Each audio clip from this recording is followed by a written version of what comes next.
Check, check. Check 1, 2. All right. Sorry about that. Had to update OBS. And a couple other things.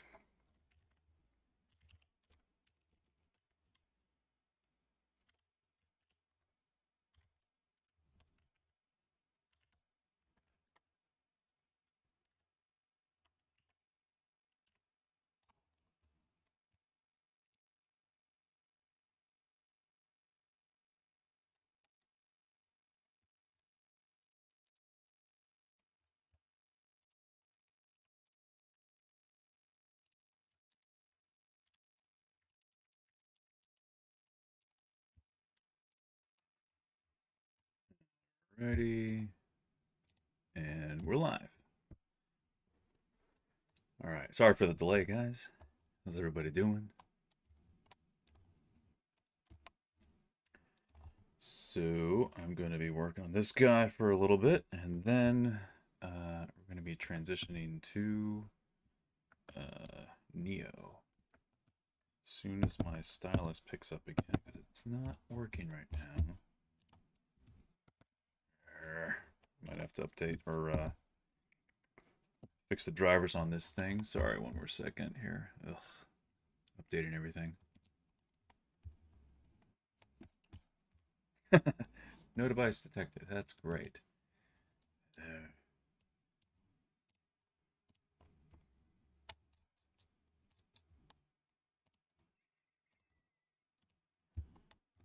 Sorry, guys. One sec.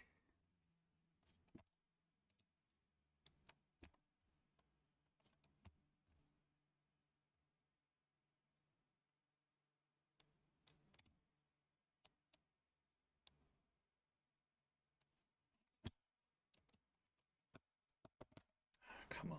Hell. One more sec here.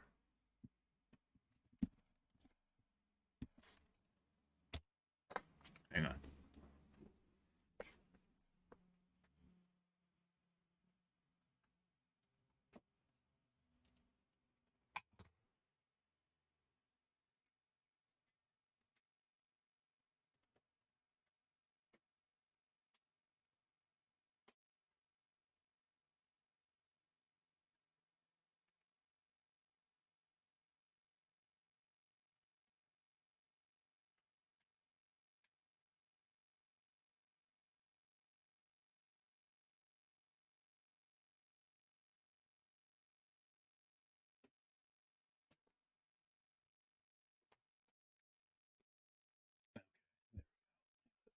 Plug it and replug it in. I think that worked. Okay, let's see. There we go. Okay, hopefully it doesn't cut out again. If it does, I'm sorry. I'll just have to redo that again. Anyway, okay. Technical difficulties. All right. Exodus, what's going on, sir?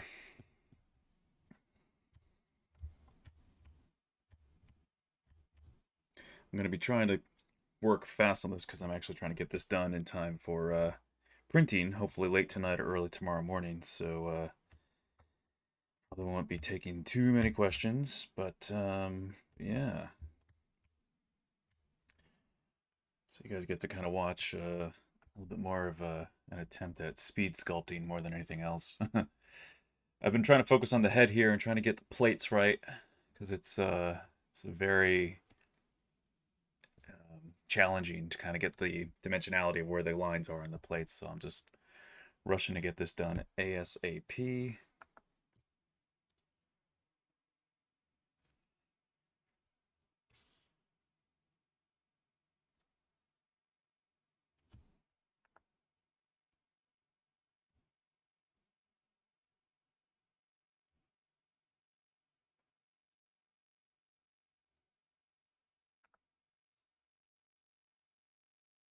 So spoiler warning for anyone who hasn't seen A Quiet Place, this is the creature.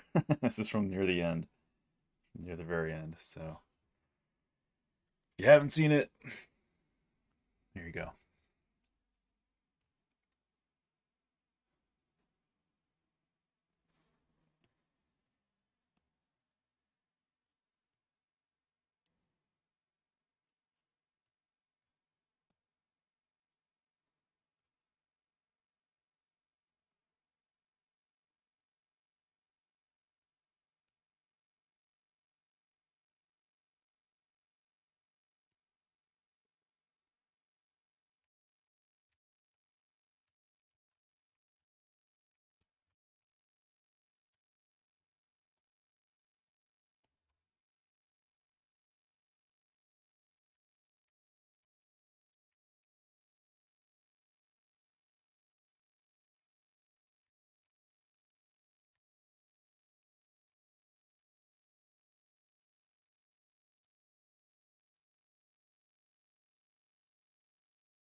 So just trying to line this up here. That's what I'm doing right now. Just trying to get back to, because I was working on this on another computer. I was actually working on this on the Cintiq Mobile Studio Pro that I have in front of me.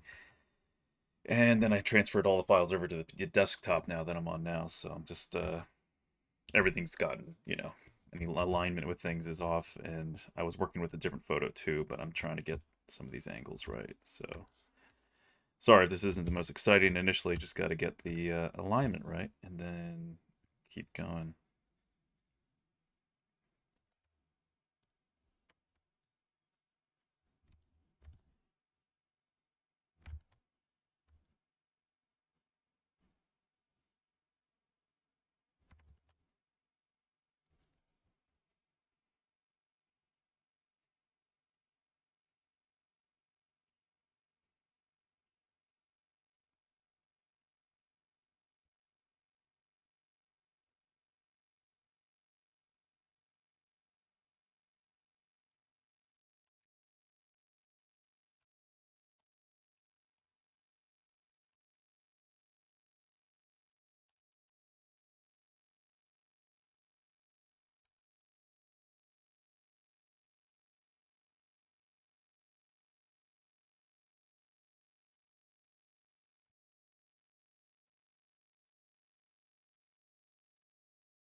All right, I can see you guys one question here. What's going on?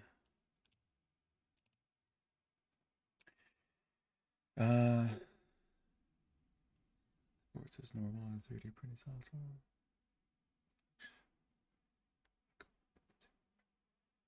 software. Silence. Yeah, sorry.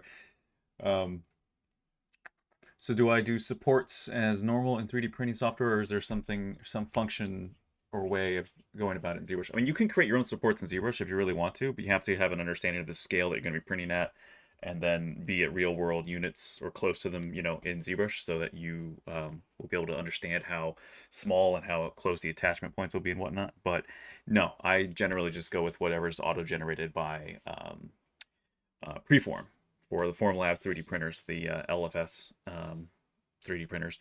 So no, yeah, I don't do the supports in ZBrush really. The only thing you really want to do in ZBrush is optimize.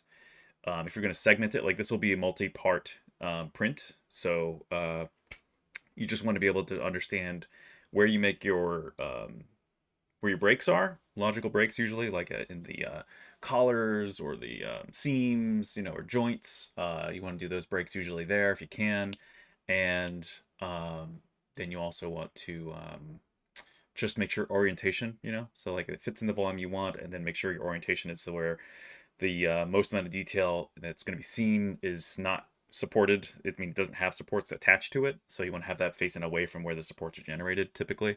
But the Form 3 is amazing too with its detachment of supports. Like it rips off pretty clean now. Better, not perfect, but I mean, it's far better than most other 3D printers that any 3D printer that would be in that category of the prosumer market. I mean, they're the highest end ones, which are like these giant. They're the size of like a copier machine, right? Like a huge like refrigerator on its side kind of size, and they print using a giant build plate and like they call it polyjet printers. Really, they just have like resin and UV light that are emitted from the same area, and then they just do layer and layer that way. But and they have dissolvable supports, so that's where you get the most flawless shape, because they just drop it in liquid or water and it just dissolves the supports, and you have this perfect, beautiful print. but those cost about $250,000 and up. So aside from those, this is the next best thing. And the final product, the way that the prints look from a $250,000 machine and Forum Labs machines are nearly identical. Like, or you can even really get as good, really, in a lot of ways. It's just the supports areas that can be a little dicey, depending on the weight and the size and all that of what you're printing, and the texture on it, you know. But anyway, so yeah, supports are really not that big of a concern, so much.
or sorry, I'm looking for another shot I had of. I just took a bunch of screenshots from the film and trying to get, because they have a bunch of turntables and whatnot on the behind the scenes, which are really helpful, and I use some of that too. I mean, I'm using that, referencing that, but there's some hard angles that they just don't show in the turntables because they just kind of keep the camera static, of course, as the model rotates. So there's a moment in the end when the creature's head's down, and you can kind of see the top, like 3/4, you know, above you. So that's what I'm looking for, and I think I just found it.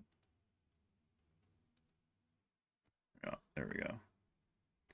And the quality looks bad because I really haven't figured out a great way to do screenshots when you legally own a movie, because then all your screen capture um, all the software talks to other software, like if you're watching off of iTunes or wherever, and so unless you obtain the movie in another means, it's hard to screen capture it. So I don't really do that. So I just photograph off my screen or the TV or monitor here on my computer. So that's frustrating. So the quality's kind of low, but I mean, I've seen, I can cobble together other stuff here from other images to get detail, but I'm just trying to get that segmentation right here. So it's a little challenging.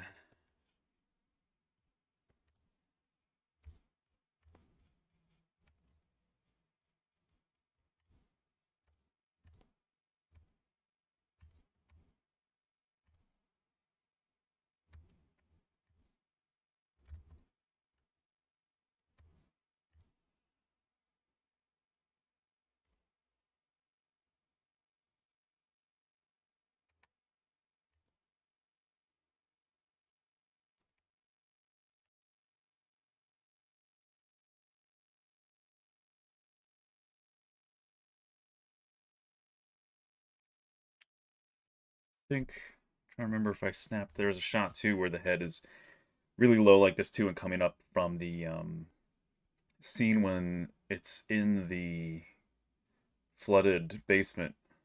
Um, no, let me snap that quick actually. Um, this is reverse engineering in real time. Sorry, I see there's some more chat popping in. I'll get to it in one sec. Just one sec.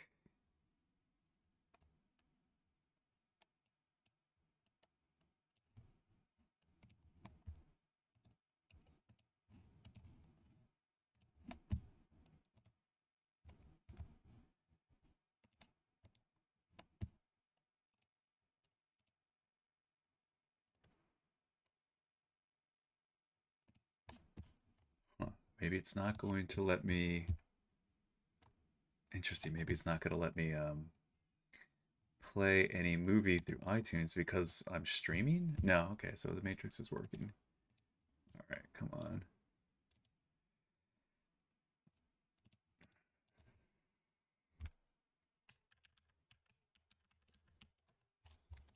All right, that's weird.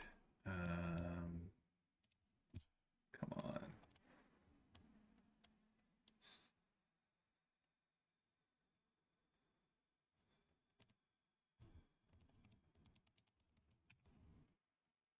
I don't know why it's not. It's like any other movie wants to play, but I think when I stopped watching it, it was in the extras or special features or something. So now it's giving me some weird screen instead of what it should be.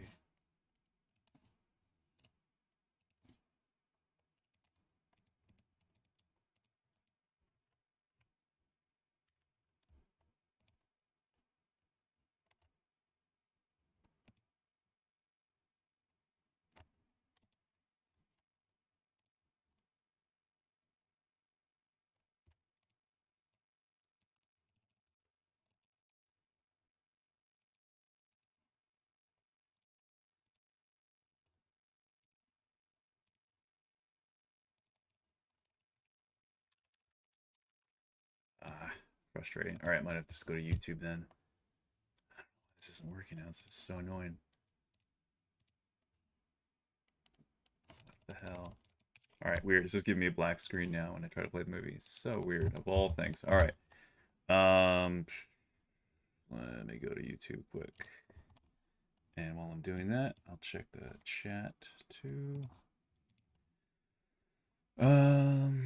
Ryan, how's it going? Hope all's well. Yeah, I'm hanging in there. Hey, Chris. Uh,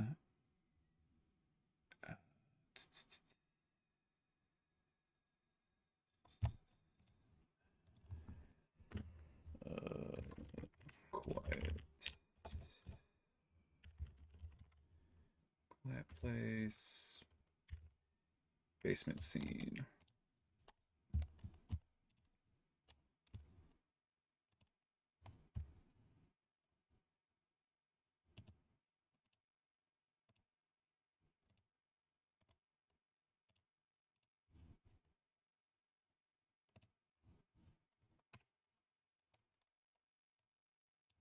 All right, sorry, I'm just checking out this scene right when the guy comes up from the water.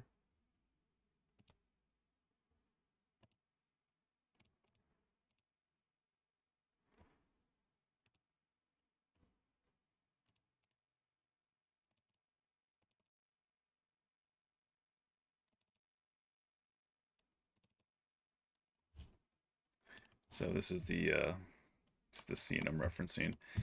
So gonna do a quick screenshot of this, and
more.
Just looking at this one side view of it too, because it's actually the hard contrast of red light and black shadow actually gives good delineation of lines on the head.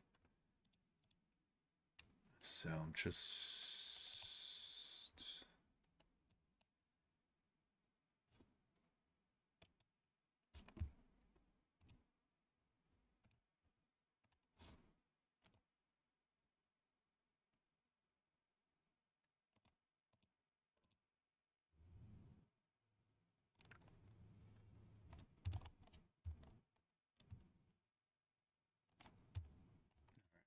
more for now.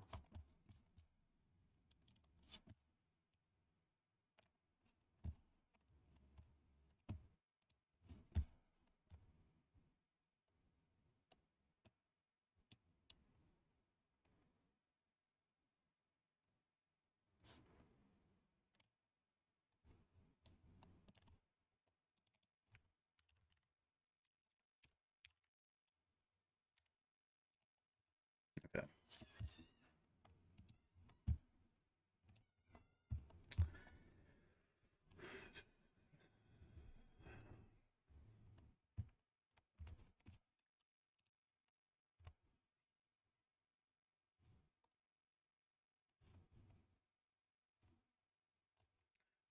Just trying to see what else you guys are saying.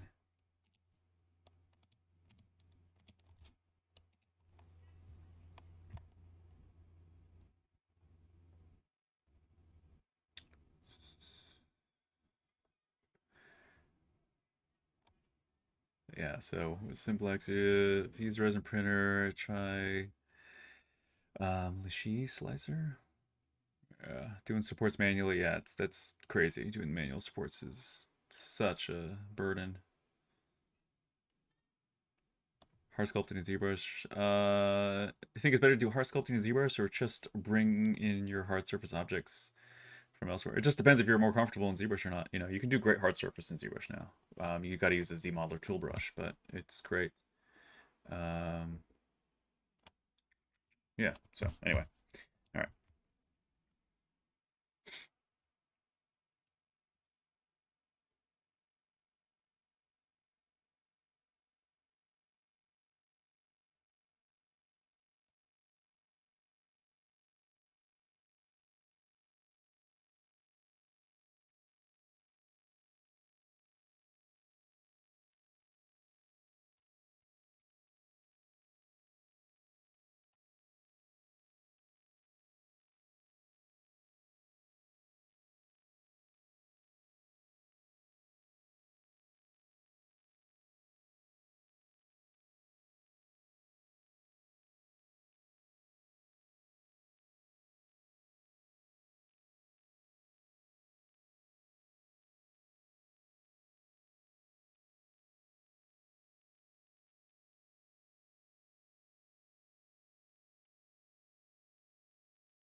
Still feels a little too vertical. I think it needs to come out a little bit more.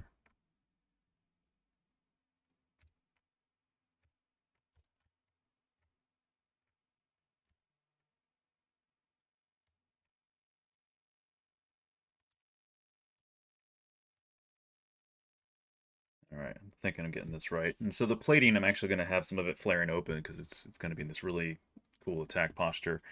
Um, but I just want to get these hard lines down, and then what I'm going to do is mask within each cell essentially of plate, and then extract those, and then smooth this out underneath, so it'll be the underlying tissue underneath the plates, and then everything that's extracted from these patches will then be rotated outward, and then have the connective tissue attached to that, which will be pulled from this surface actually. So there's a lot of planning ahead you got to think of when you're trying to do something like this quickly. Um, so you got to kind of think of what's the fastest way to get from point A to point B and save yourself some time.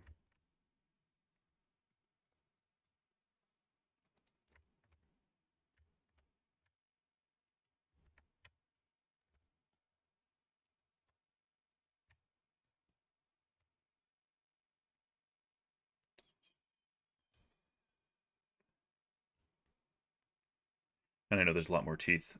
These are just placeholders for now. I'm gonna redo them and um, kind of clean them up a bit more and whatnot. Actually, I could probably Z-remesh them now because these are teeth from another alien creature I was working on for a while in the past, and they were just good for this. But I can Z-remesh these guys so they're a little bit more conical and correct.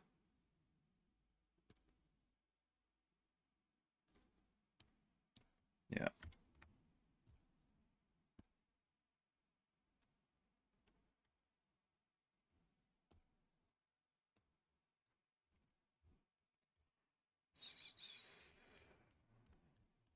Just do a little smooth on them quickly. And yeah, perfect. So now they look way more like they should. Do the same thing for these guys quick.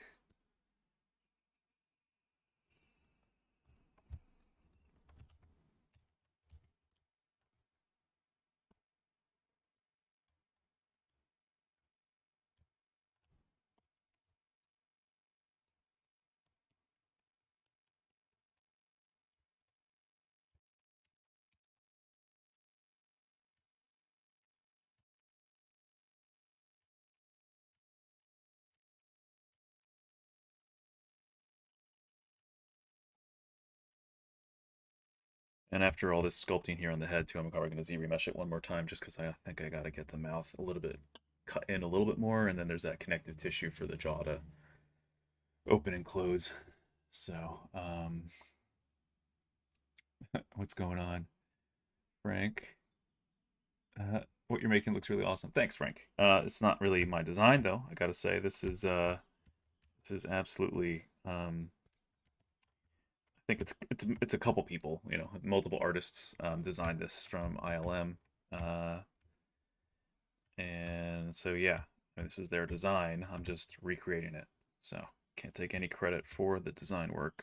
Sculpture work, I'm just basically copying too, so I'm just trying to get it done.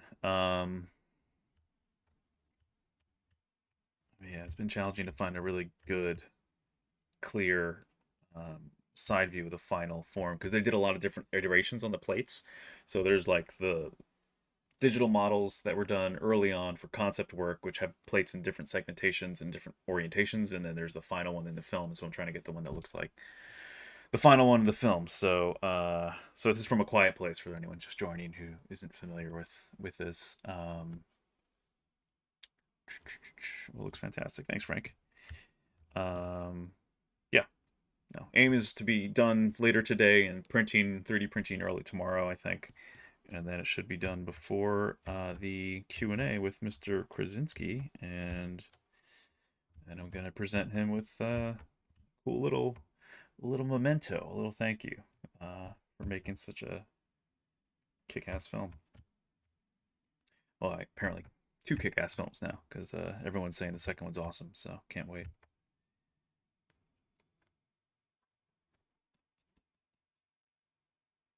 If I'm not mistaken, these come together quite a bit more.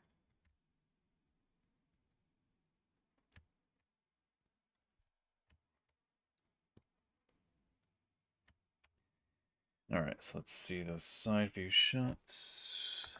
I just snapped. Well, actually, go back to the top of the head, the rear of the head.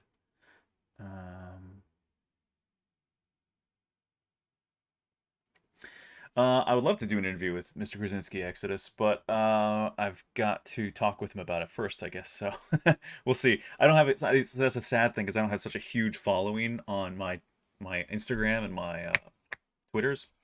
Twitter, yeah, I have several Twitters, but yeah, I don't have a huge following, unfortunately, so that creates a bit of a challenge for you know, sometimes a lot of people won't, a lot of celebrities or you know, known folk won't they won't necessarily agree to their handlers or their PR people usually won't often agree to let them do interviews with people who don't have massive followings because there's not really much of an incentive. It could happen. But we'll see. I'll probably see if I can ask him that during the live Q&A when that comes around next week and see what he says. Hopefully he'll be down for it. That'd be awesome. I've got to get my podcast out there. Like I already have, like I said, a couple months ago, I said that I've got, I've got a great interview already done with my buddy who worked on The Last of Us and The Last Guardian, Derek Espino, and it's just a matter of editing and um, So grainy. The Maya. I hate Maya viewport. It's so horrible. Um, it's just a matter of editing for me and creating an intro, the intro that I want to create. But maybe I should just forego that intro for now and just make something that's close enough or good enough, and then yeah, and just put it out there, I guess. Because yeah, and I have a bunch of other people lined up who agreed to do interviews with me. I just need to call them up and do them. So I just got to get on it. Probably just too many fires, too many irons in the fire right now. Um, but I just got to focus and get one thing done after another. See, I'm not sure if this is even final. I mean, I guess it is, but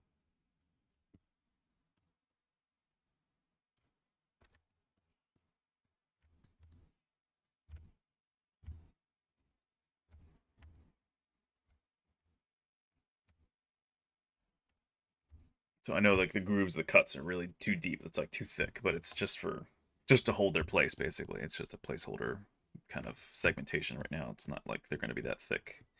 Um, but some thickness might be beneficial to the printing so that the first time it prints, it comes out great.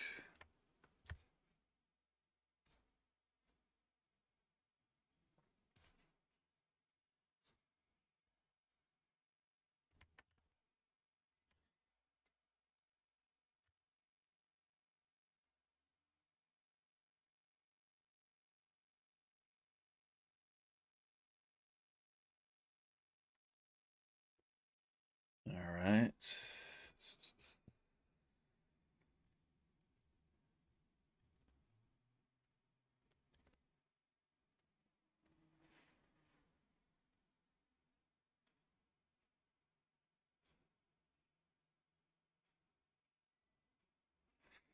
Yeah, this feels like it's almost, I don't know. Maybe that's the line. This is the line where I'm missing, I think, because that's I've seen that in a couple other shots and then it looks like I'm missing it here, so let's put that in as a temporary and see if that holds up with other comparisons. Because the other edge is seem to flow the general proper way. This one needs to move up a little bit. Like that.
Kind of reminds me of the liquor a little bit. Like there's such a cool amalgamation of movie monsters and video game monsters in this. Like some of it reminds me of the liquor from Resident Evil 2, for anyone who remembers that old game, the classic that they remade recently, which is great.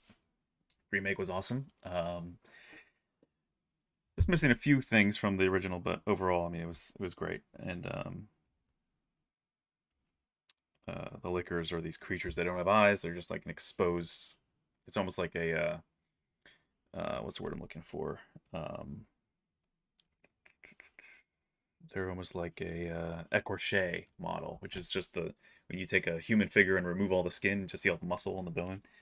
That's what the liquors look like for anyone who hasn't played Resident Evil 2.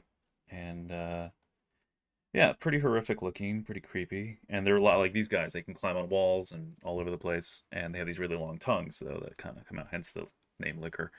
And yeah, they're pretty freaky.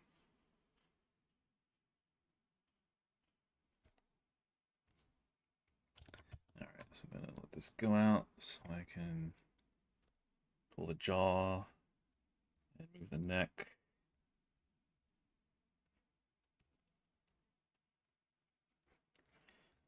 So I think all this comes out back a little bit more.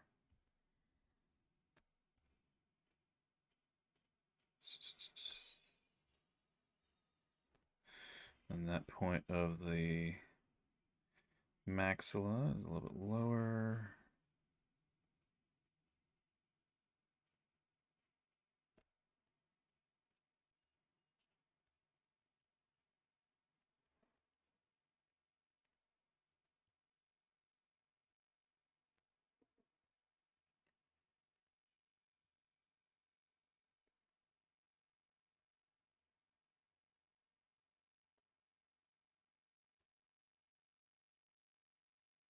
I want to get that shadow. I think that's the neck. Actually, it's not the jaw.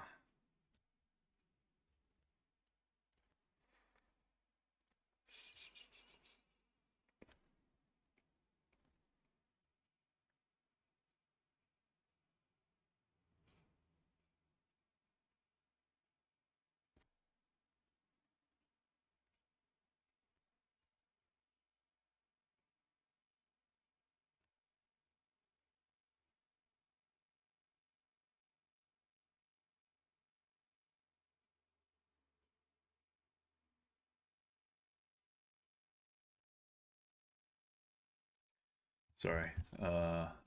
Get some other questions quick. Yeah, it looks like Venom too. Yeah, it does look like a lot like I was thinking that too. There's like Venom, there's the Lickers, there's kind of in some ways the Clickers, and definitely like when it opens up its flaps, yeah, flaps, whatever, plates. They look a lot, it looks kind of like the Demogorgon, but I think this is a lot scarier than the Demogorgon. Like the Demogorgon from Stranger Things is it's fine. It's a little too humanoid for my taste. Like anything that looks like a dude in a suit or that could be a person in a suit, the more humanoid it looks to me, the less scary it is in general. Something with more disproportionate human forms gets creepier. The less human it looks, the more creepy it is to me, I think, personally. Um, so like aliens, the alien is a pretty good creepy, especially the more like developed ones, like for aliens and then like Alien Resurrection, just talking creature design, not really the quality of film. Uh, I think that those later aliens look better, creepier, less human, a little bit more like with the dog ankles, like the, like werewolf kind of formish. Um, Creepier for sure. Like the head's totally like warped and nasty, from Giger's genius designs. So I think those are creepier. These guys are horrific. I love them. I think they're awesome. I would have personally probably tried to make the head look less human and the torso look less human, but I'm wondering if like maybe they're gonna explain that they're not it wasn't the aliens maybe didn't arrive, but that was a virus or something, and or a bacteria or a microorganism that was on the asteroid that hit it, and that's what infected people, and then people turned into these things. I'm just speculating. I'm just guessing because that makes sense from a like biological standpoint. That would make sense that like a bacteria or a microorganism, a virus or something, rode was able to like a tardigrade was able to survive the crazy insane depths of space and then crash land on Earth, and then that infected people, and then people turned into these things, and they kind of had a symbiotic, or not symbiotic, but parasitic, the parasite they got infected with it, and then it took over, and its distaste for sound is what maybe makes their actions do what they do now. I don't know, that would kind of make sense if they were like a hybrid human tardigrade nightmare. So I don't know. It's just a theory, a fan theory, I guess you could say. Uh, but anyway, so just my biology background kicking in, just thinking about the science fiction of the fiction. Uh, anyway,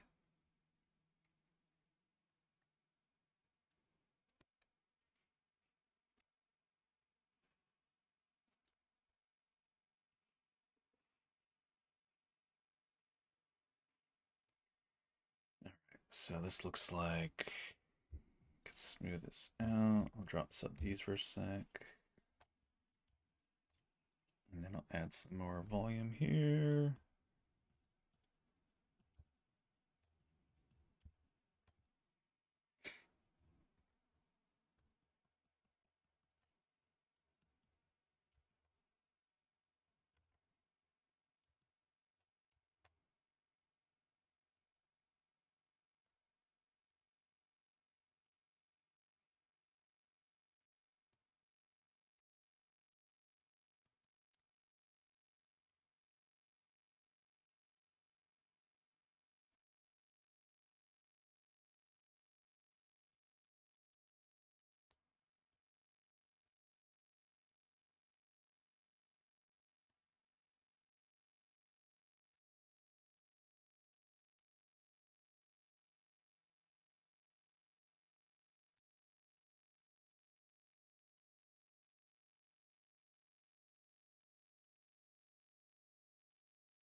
Just checking the chat again.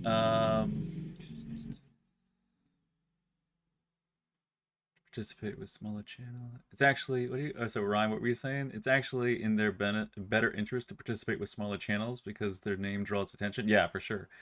Which fluffs algorithms, huh? Which puts you and them in front. Yeah, I mean that's what I was thinking too. But I was thinking that would be more of a benefit to me and like almost no benefit to them. But I guess you're right. I mean, it's still, you know, publicity is publicity. And yeah, their name is huge. So as long as you have like a professional way of conducting yourself and speaking with people, yeah, I mean, I'll ask him. I'll see what he says. I mean, he seems like such a nice guy, so down to earth. I almost feel like he would say yes, but then maybe like his handlers or his PR people would be like, no. But we'll see. I don't know. I mean, I don't know how Hollywood his management is, but I'm assuming that he has some people that are the ones who tell him to move along or not to do certain things, or you know what I mean, like with PR, the public. But we'll see. Who knows? Can't hurt to ask. I'm never one to shy away from being bold enough to ask people things, or even to be like, "Hey, can we get coffee?" But I'm also not delusional either. You know, pretty sane when I don't really get starstruck. You know, I mean, I might be a little nervous or excited, but it's not like, "Oh my god!" I mean, they're people just like the rest of us. Um, and they just happen to be skilled or talented or lucky or all of the above, to be where they are. You know, in this case, he's all of the above. I think. I mean, I wouldn't say lucky. I mean, like my perspective on luck, guys. Like, I think you make your own luck, but I think John really has earned his place in filmmaking, and it's really inspiring. I think it's really cool to see Krasinski succeed as he has. Knowing his background too, and how so many of us have come from similar backgrounds in one way or another, like decent home, whatever, waitered, done blue collar jobs, done the rough stuff just to get by, and made our way into a career that we enjoy. And now she's transitioning into a tangential one, just as I want to. I want to do my own films, so pretty cool. Anyway, the game was awesome. Loved it. RE3 remake was poo though. I think it was just a little poo because in my opinion, because they didn't include the clock tower sequence. But I never really played the third one on original PlayStation, so I have no real personal reference or context for it. So when I played the RE3 remake, I loved it. I thought it was really fun. It's beautiful graphics. Same quality as RE2, just shorter, which was unfortunate, but I really enjoyed it. Um.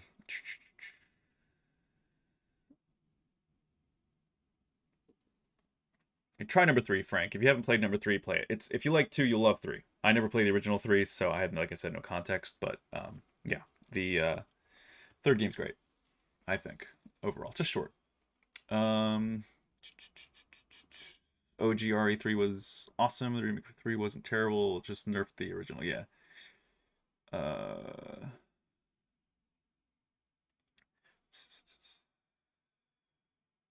ZBrush rocks. Yes, it does. You'll try. Thanks for the info. Cool. Yeah. A bigger channel would get less swing from a big name. You get nothing if you don't ask. Yeah, exactly. Definitely carries himself that way. Yeah, yeah. Yeah, you're welcome, Frank. Yeah, Ryan. Yeah, I agree. Like John just seems like a really just a good person. Like he really comes off as just a genuine, decent human being. And considering the people he's surrounded with in general in Hollywood, not him, just obviously not his like people that he'd worked with, because everyone from The Office seems awesome. Like everybody who was on The Office seems like they're pretty decent people. And John and Steve Carell seem like they're some of the best. Um, but anyway, yeah, we'll see. Can't hurt to ask. Can never hurt to ask. Um, but if I'm gonna ask, I need to at least need to have one podcast out there or one one interview. So I'm gonna rush to get that done on my off time this week as well, because I should be starting with Digital Domain tomorrow, which is cool. But that means that my 8 hours a day in the daytime are going to be gone. So that's why I'm rushing to get this done tonight, so that I don't have to worry about trying to finish this at all tomorrow. And it's on the printer, it's going, and I can just focus on my new gig. So anyway,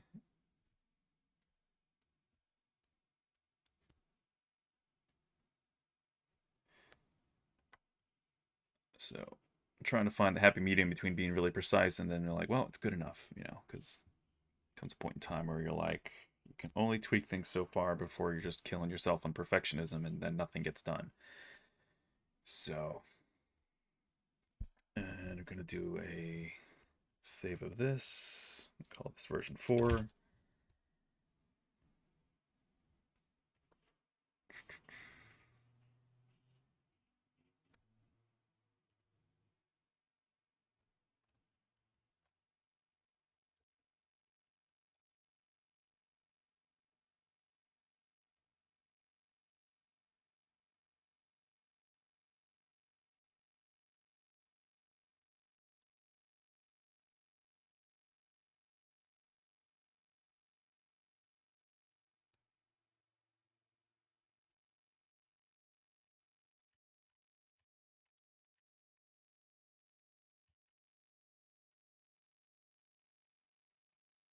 All right, it's feeling good. It's feeling like we're getting there. Got to figure out these last couple lines, because I feel like this segment here, I feel like one of these is a detail line and the other one's like a plate. I feel like this line here is probably like a detail, like just a crease, but not an actual like segment.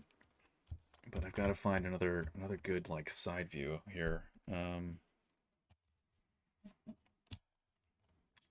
see here. Let me see if this will help me. So it's hard when they show it. I mean, some of these angles are great for other details. Like this is great for the rib cage. Like this is great for the armpit and that whole area, and then like, the rear of the leg. Like this is so helpful. This is so useful, but not for what I'm looking at right now. Like even this too. It's like almost perfectly useful, except I need to see right back here, and that's right in the crick of the neck, and that's where it's kind of hidden. So, but yeah, it looks like. I mean, it looks like this is a plate, this is a plate, this is a big plate, and it kind of comes all the way around right to the line of the of your mandible. Did I say maxilla earlier? I don't know. If I did, I'm retarded. Sorry. My brain is fried a little bit. All right, let's see what we can do with this though.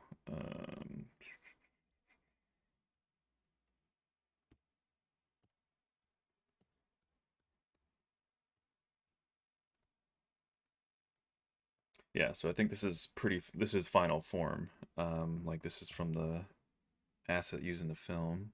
And that's this area here where you see with these extended flaps, the shield plates, this will be it'll be kind of like in that pose. I definitely want it like a bit like opening up. And he's going to be doing kind of a running attack. Like you guys remember, if you guys have ever taken like art history, classic paintings and illustrators, painters, sculptors. I remember one of my art history professors showing us, and this was when I was like 18, I think, or something, or 17. He was telling us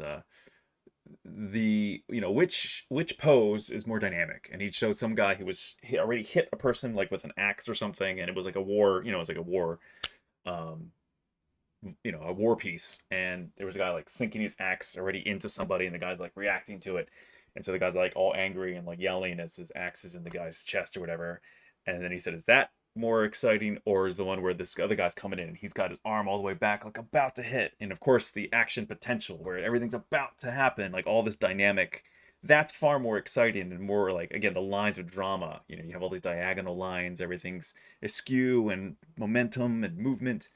Kind of, this is where comic books got their ideas. Now, these are all classic iconographic kind of like, um, iconoclastic. Like these are the biggest, things that foundations for art, and that's why you see so many dynamic poses in comic books that they took classic art and then they even, accentuated it more.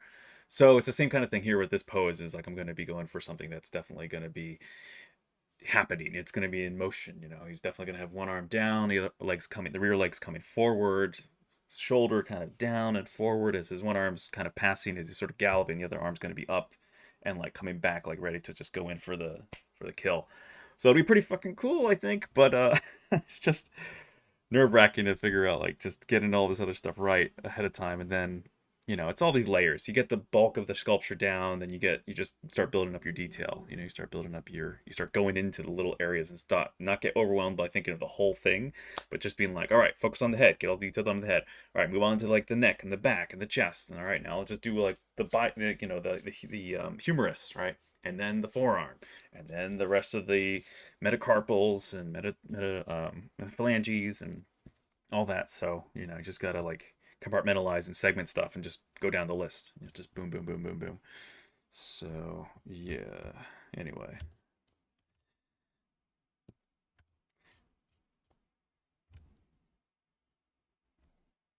So yeah, it feels like the face, like the maxilla, the upper jaw needs to probably like just protrude and come out. And the teeth help that too, though. The teeth are kind of like jutting forward a little bit. But let me isolate the head here again for a sec. It's funny, we got Christmas colors here.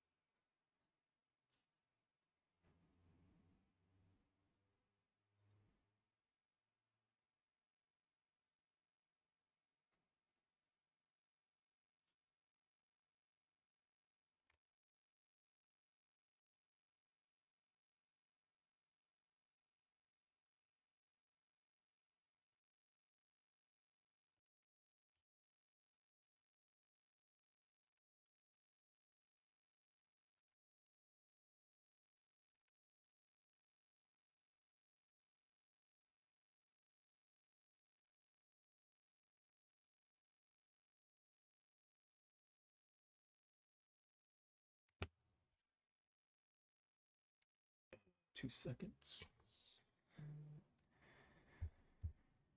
So I know I said I was gonna get onto Kiana today, but I've just got to get this done. And every other stream I've done before this for a while has been a Kiana likeness. So I figured I think I'm just gonna keep going with this because got to get it done. So I think I'll probably just keep going for the next hour on this guy, as long as no one's gonna be super bummed out about the fact that I'm not doing Kiana today. But let me know.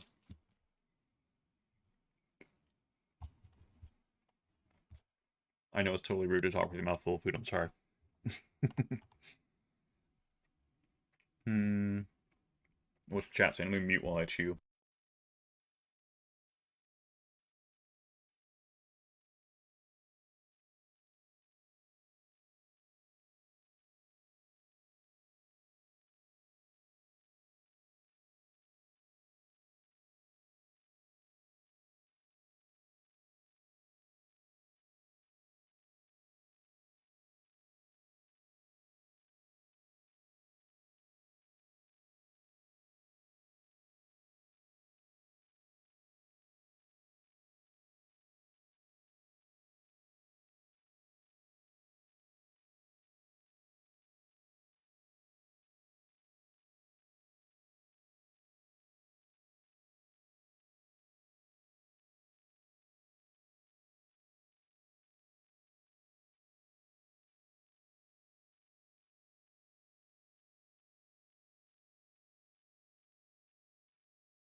Ryan, you're too kind. Thanks, man.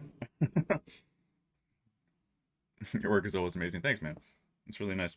Um, I try. Like I always want my pieces to invoke excitement and energy and motion and emotion. And my goal with any piece I make is always to have people have one of two reactions generally: to curse because they're so like, oh my god, holy shit, that kind of thing, or to be just like to silence, just to be like dumbfounded, like they just are like, wow, they just don't know really what to say. I love that's those are the responses I try to go for.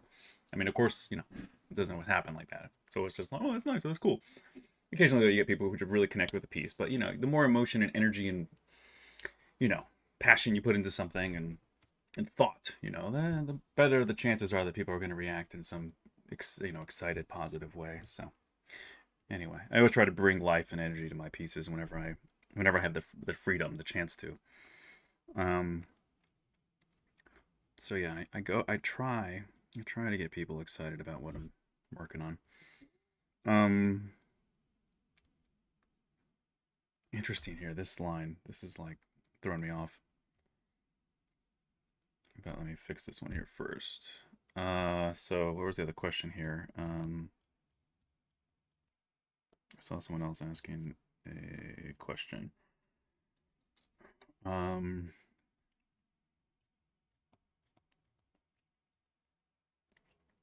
would love to ask them too how many versions they made because I feel like there's different. I feel like they did different plating or different styles with different. I feel like I've seen. I'm really curious if they use the same model basically for all three aliens because you barely saw any. You never saw two on screen at the same time, so you really couldn't compare. I wonder if they use the same model all three times because it's like you only see one creature really at one time up close at all, and really it's at the very end where you see one good one and everything else is just like bits and pieces and just out of focus, like all that kind of stuff. And I love that. I love that they kept it hidden and they didn't, that's such a great choice on John's part. That they didn't just overexpose everything. And they really kept it like in a Jurassic Park vein too, which I love because as you all know, I'm a huge fan of Jurassic Park.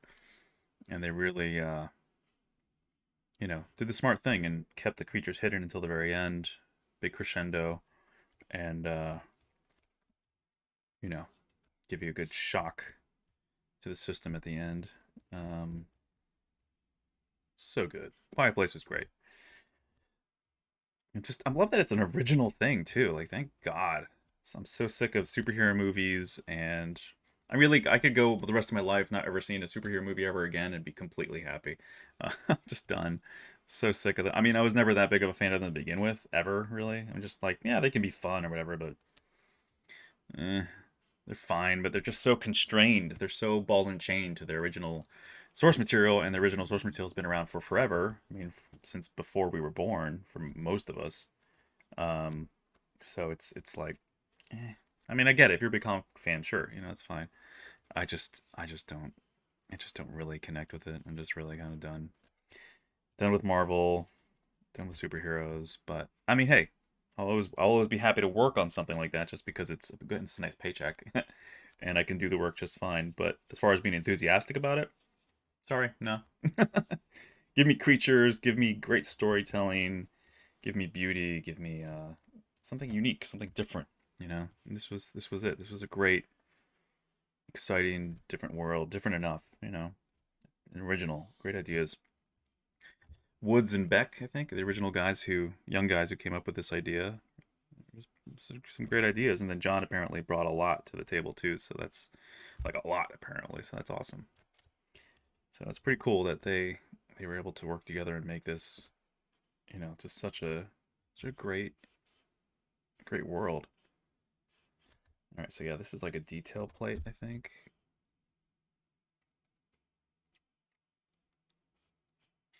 And then this looks like it needs to come down a little bit more. I hope I have the head at the right angle. I feel like it may. It's hard because the plate's coming up, throw you off a little bit because it's like that the right side of it's coming up, but the left side's down. So it kind of skews the head. I'm just trying to use the mouth and the one plate that's still down here in the front left side to still kind of use it as like a kind of a base.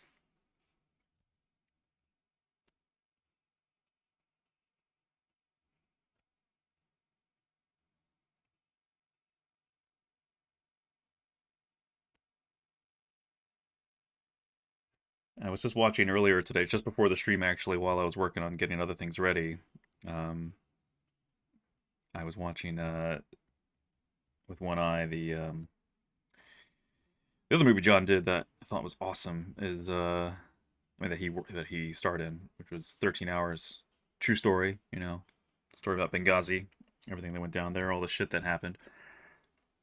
So good, so freaking good. Oh man, I mean, great movie, and John just freaking hit it out of the park. Just fantastic. And same with all the other actors. I mean, the whole team did a badass job. Probably one of Michael. I was about to say Michael Crichton. Such a huge fan. But I was going to say Michael Bay. It's one of Michael Bay's absolute best. Maybe his best film ever, but definitely one of his best. I mean, it's a different category because it's a true story, right? It's a recreation of things that happened. So I would say like it's probably his best film ever, and then, but it's almost like a side category for me next to, I don't know, like The Island. I love The Island. Ewan McGregor, Naomi Watts, Sean Bean. And this actor, I can never remember his name because it's such a unique name, but it's this fantastic African actor who's also in A Quiet Place Part Two. Actually, he was in The Island as well. And then another favorite Michael Bay film of mine is Bad Boys Two. Bad Boys Two is so much freaking fun. Um, Really couldn't care less about the Transformers movies. They were all pretty horrible, but if you had to pick one, I guess the first one was the most fun. um, I say that begrudgingly. I mean, I grew up with Transformers as a little kid. I enjoyed the cartoon a little bit and had some toys, but you know, never really, never really cared that much about it. And can't say that the movies did them much service.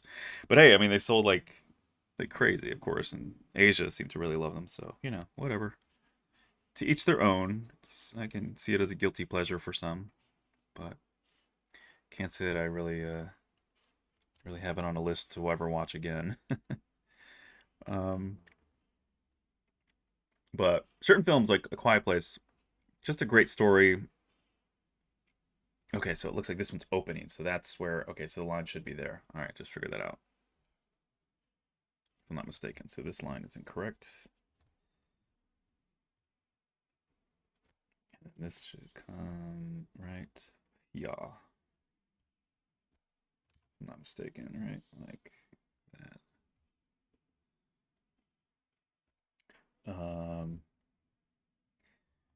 Sorry, I forgot what I was saying, but anyway, Michael Bay movies. I mean, Armageddon's a classic too, but it really is dated. Like, I mean, ish, like it still holds up, I guess, as a fun action movie. The Rock is fun, but I've only seen it like once, I think, or twice, and I just didn't really get as excited about it as like I'm probably still more excited about Armageddon if I had to pick another action movie that he's done. Um, and I mean, the most Michael Bayest movie ever would probably be Six Underground or one of them. That's on Netflix with Ryan Reynolds. Love Ryan Reynolds. It's a fun movie for sure. It's a good time.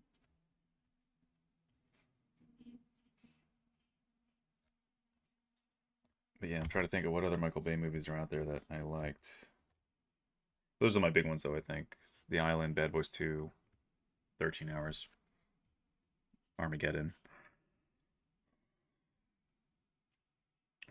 My dad's such a Bible buff. It was funny though. I remember like when I was younger and Armageddon was coming out, he was like, "That's not Armageddon. That has nothing to do with the Bible." And I was like, "That's a good point. It really doesn't have anything to do with it." The Battle of Megiddo. That's really what it's all related to in the Bible. But yeah, it's just funny because it's a great sounding name. I mean, it evokes the right ideas, I guess, in some ways of like end of the world. But yeah, it's sort of completely inappropriate title in the sense of if you want to be literal about things at all, it's yeah, nothing to do with the biblical account of what Armageddon, you know, should be like apparently. Anyway, um,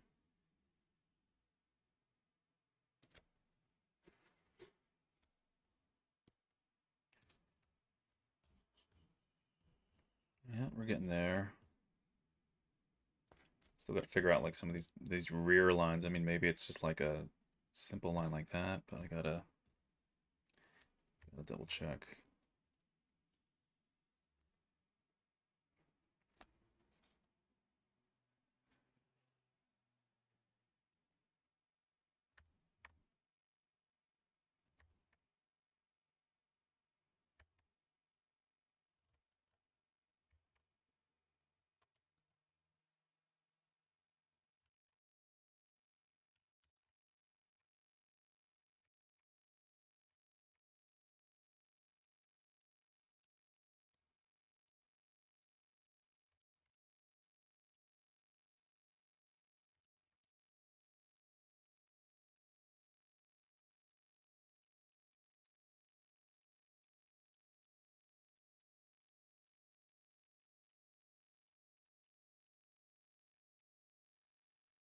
Something about this just feels off back here, though.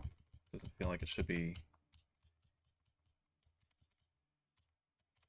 It just feels like that's a little too pointy still, I think. I gotta find another good shot. Sorry, let me get back to chat quick. What are we at? 328.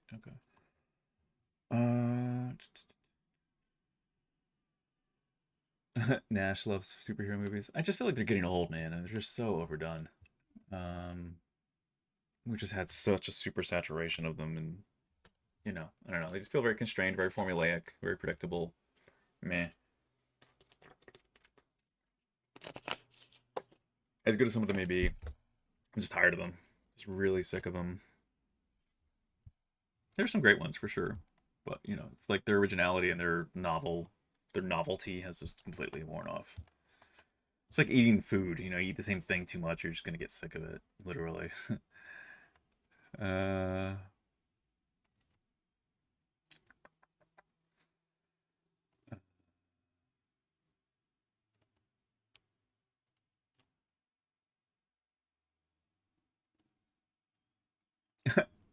Frank, you're asking about eating a Nature Valley protein bar. Yes, I am.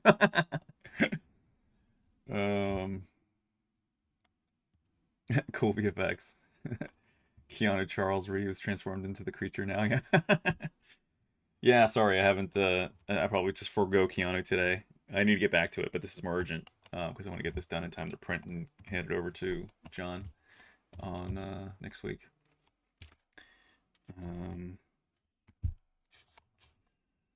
What else am I missing here? Neo in a Quiet Place. Yeah, that would be a quick movie because Neo would just decimate everything. Hilarious.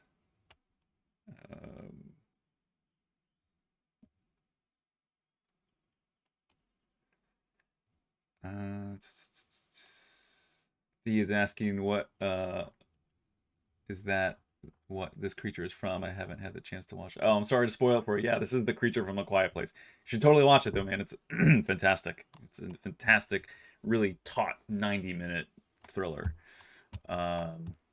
Spectacular.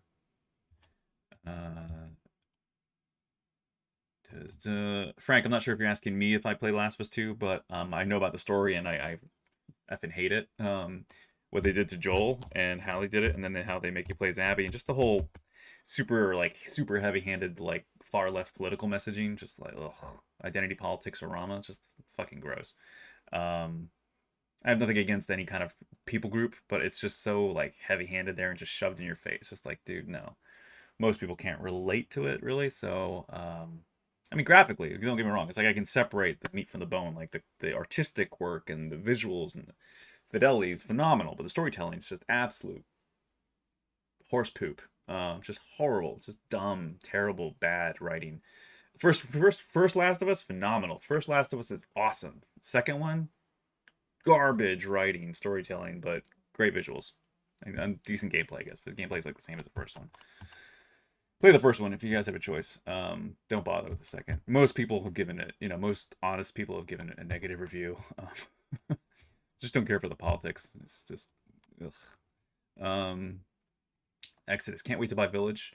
It's really, that's another disappointment. I mean, it's nothing politics and plugged in there. It's just, it's unfortunate. It's fun gameplay. It's fun for what it is, but it just doesn't. RE7 and RE8, Resident Evil 7 and 8 just don't feel like they really just don't feel like Resident Evil games. It's cool they have Chris Redfield in this eighth one, but um, Ethan Winters is just a horrible character, if you can even call him that. He's not even really a character because there's barely any personality to him. Like he barely even has any because you embody him, but he doesn't have any real. He doesn't have much of a personality. All in the world doesn't give him a personality. You know what I mean? And what I mean by that is if he played Half Life, he plays Gordon Freeman. He has no personality, so to speak, as in you don't hear him speak ever.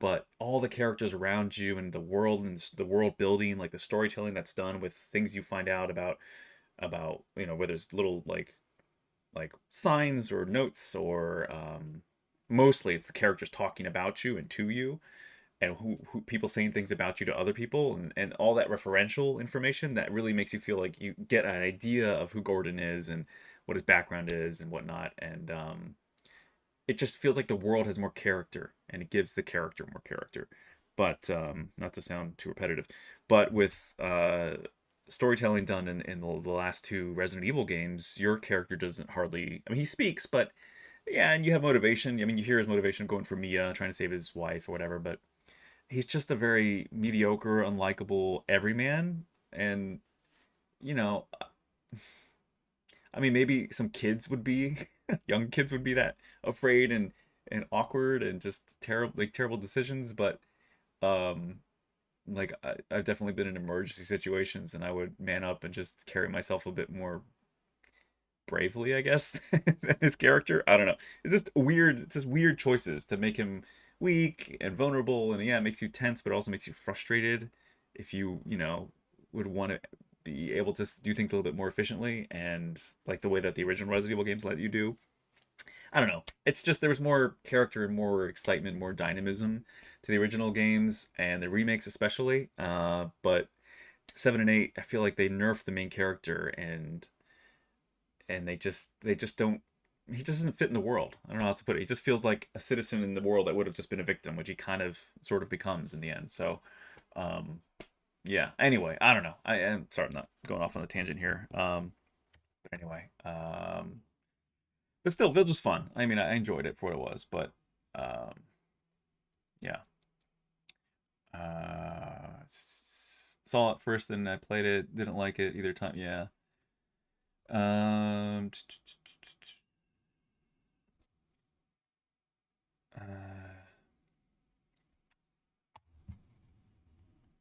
come for here for inspiration while on food break. Nice. Don't think we're seeing Six Underground. Yeah, see Six Underground. It's great. It's on Netflix. Just the number six and then Underground, if I'm not mistaken. Give it the third person view. Ola Daniel, hello. Um,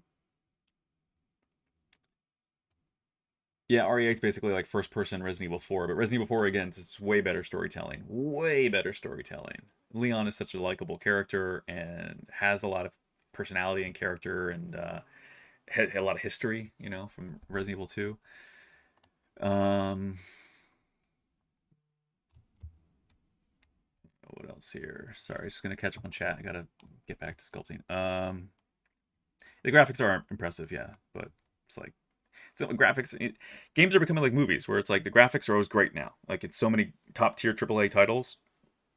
Any great big action adventure game is gonna look amazing visually, but it's all about the story now. It's like, you know, every movie has great visual effects. Who the F cares? Like, give me a great story and then plug in, yeah, amazing visual effects, great score, all the other stuff, great acting, but all comes down to the core, the writing. What's the story about? And yeah, a lot of games have terrible stories. Few have great ones. There's a few. Like I love The Last Guardian. It's one of my favorite games of all time now. It's just a beautiful, phenomenal, incredible story. The boy and his dog, except his dog is this giant griffin creature that they have to survive together, and it's just incredibly moving and beautiful, and an amazing score, and amazing sound design. Like it's all just hitting on all cylinders. Just an amazing game. So The Last Guardian, phenomenal.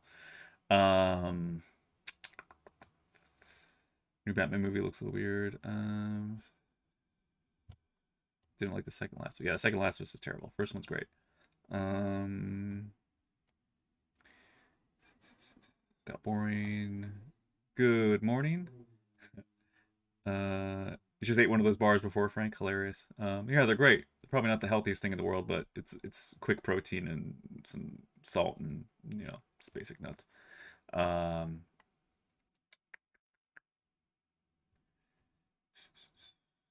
what about Days Gone?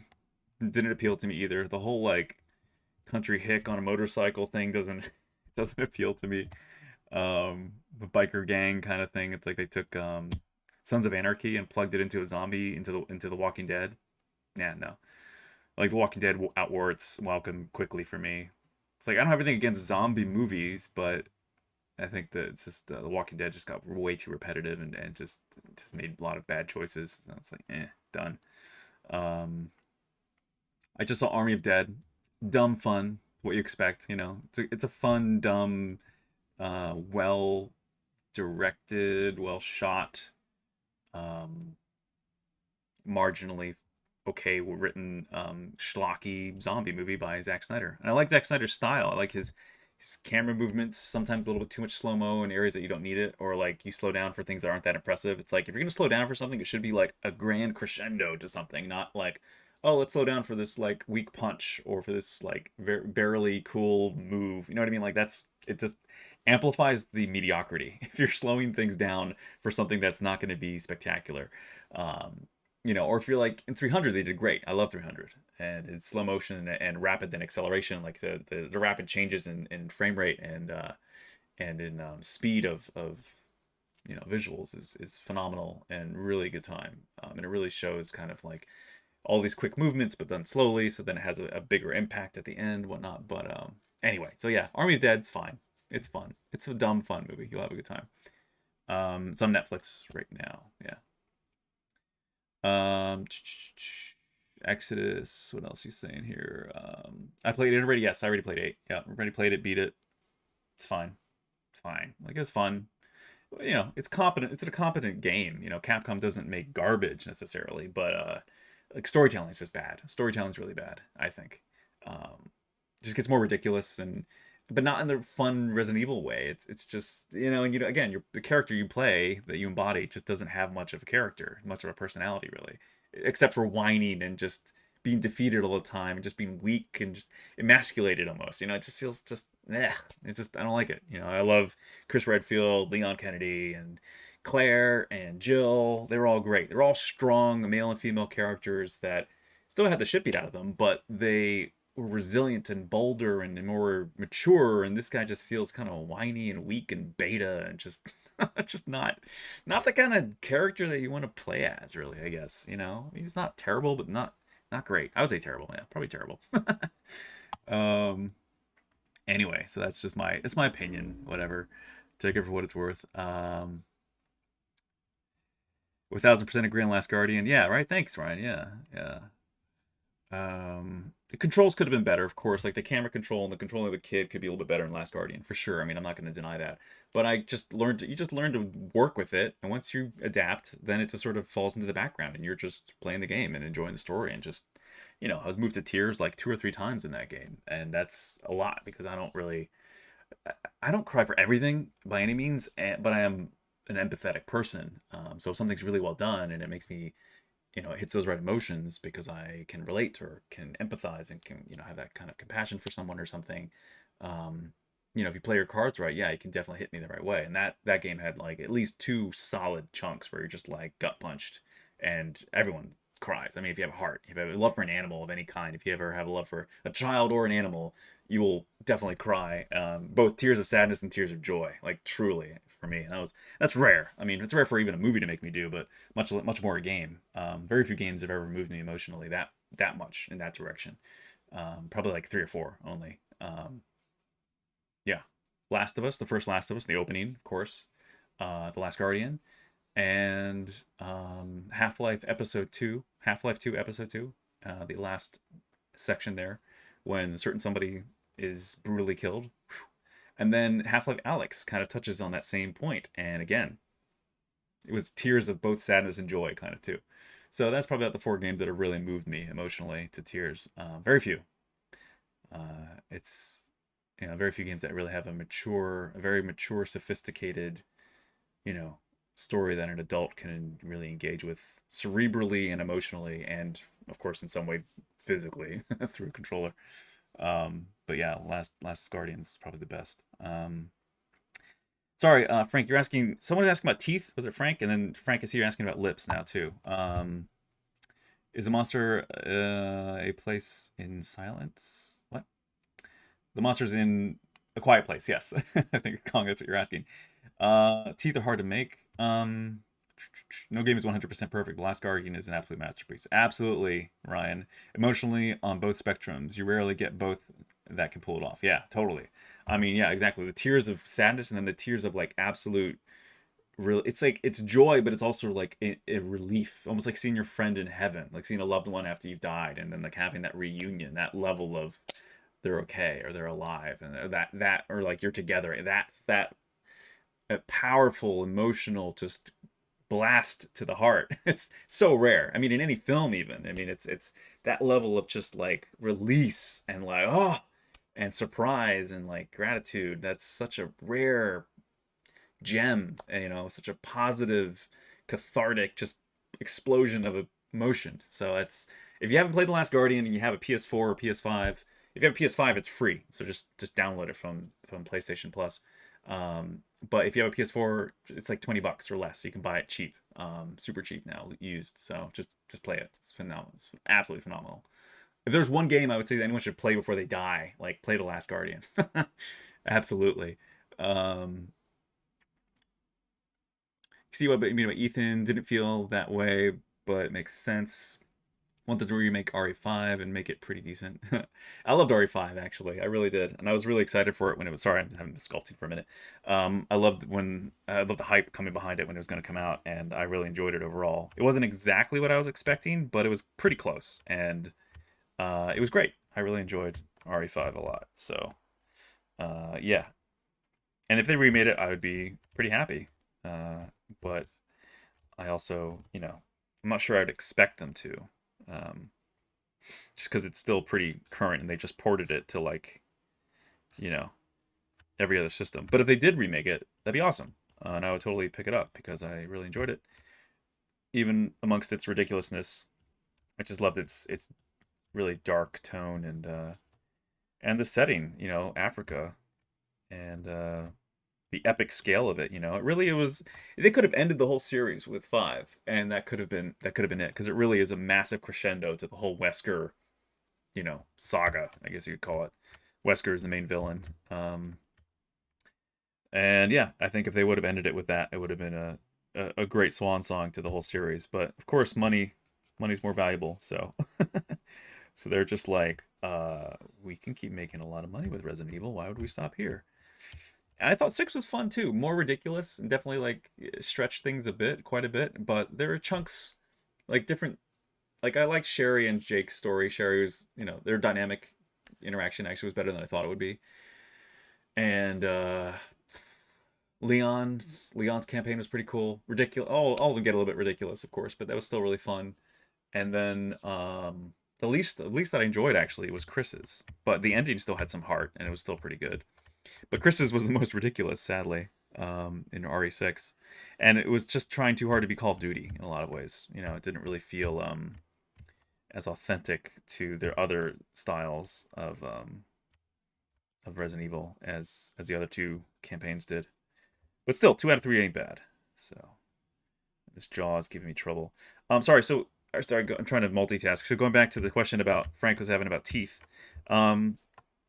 First of all, teeth are not that difficult, really. I think you're just maybe approaching it from the wrong angle.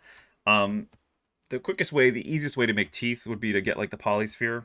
Let's show you really quick. Get the polysphere.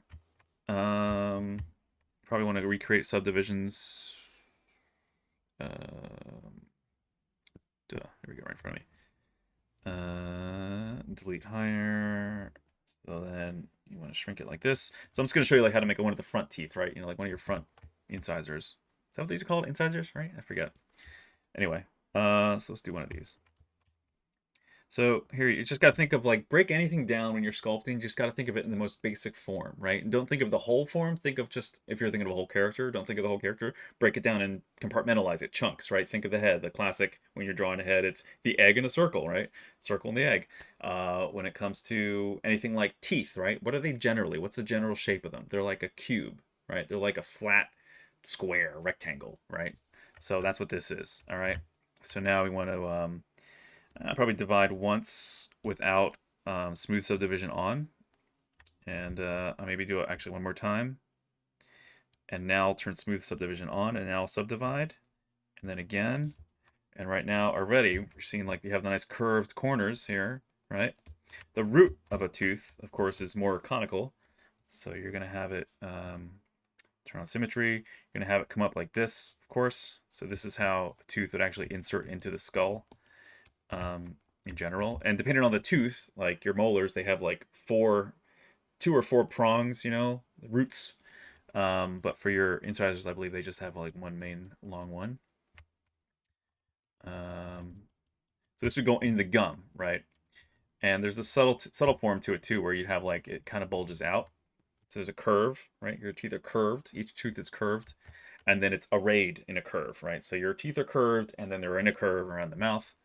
But this is the basic structure of a tooth, really. And so if you're having trouble with teeth, it might be because you're trying to sculpt them in the head or in the mouth, and you should do them all separate objects. So, and the easy thing is too, it's like you usually do them symmetrically, and if you want to make them asymmetrical after the fact and get them all jumbled, that's fine.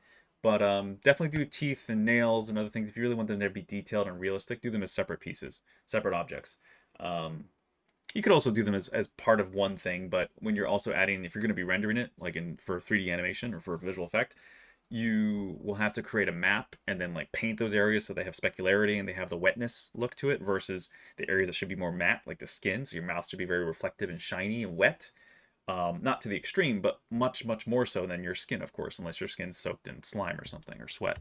So even then, you still don't want to just have it all be like one material or one kind of specularity. It's got to be dappled and, you know, have that natural randomness and elements to it. So anyway, tooth.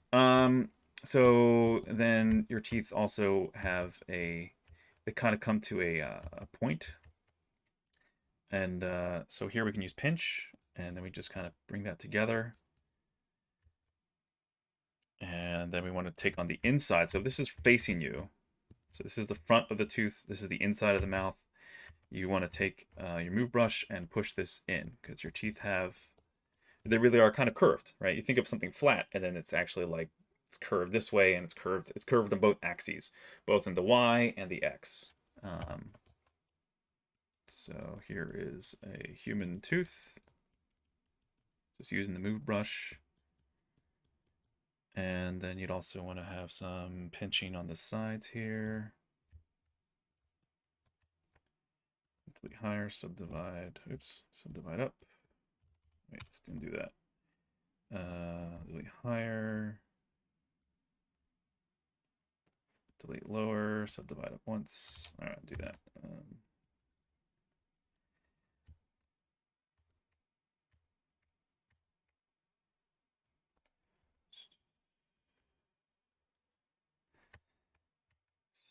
Subdivide, smooth, subdivide. And some people, including myself, have like these little divots in the teeth. If you want to create I'm talking about like, we're talking about hyper realistic here now. Like you would actually come in here and you can keep symmetry on, but you'd have these little divots here at the bottom of your tooth and little imperfections. But if someone grinds their teeth, like if they're asleep and they're really grinding their teeth, you'll actually find that it's a really flat and shortened tooth. So that would look something like, this is super rough, but it would look something like this, basically. It would kind of look like that, you know, I mean, a little curved, of course. But that would be like somebody who grinds their teeth would kind of have that look. So, you know, that's what their tooth would look like if they grind their teeth. But most people should have something that's more like that. I mean, this is a little exaggerated. You know, there would be a little bit of imperfections on the edge there, unless they have crowns. You know, unless they have caps or something. You know, porcelain, then their teeth would look perfect. But still, this is like a natural human tooth. Of course, then you'd also have, you know, it'd be shiny, but you'd also still have some sort of minor turn off symmetry. So divide this up a little more.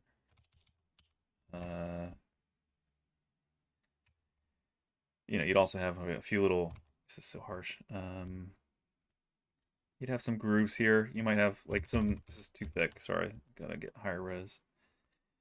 You would you'd have some of these kind of serration, not serrations, but grooves in the teeth. You know, and this is over exaggerated. This is way too thick lines and uh, but anyway, if you're really getting close to a tooth, you'd see something. It looks terrible. Let me just do this better. But you get the idea. I mean, that's what a tooth would look like. A realistic human tooth.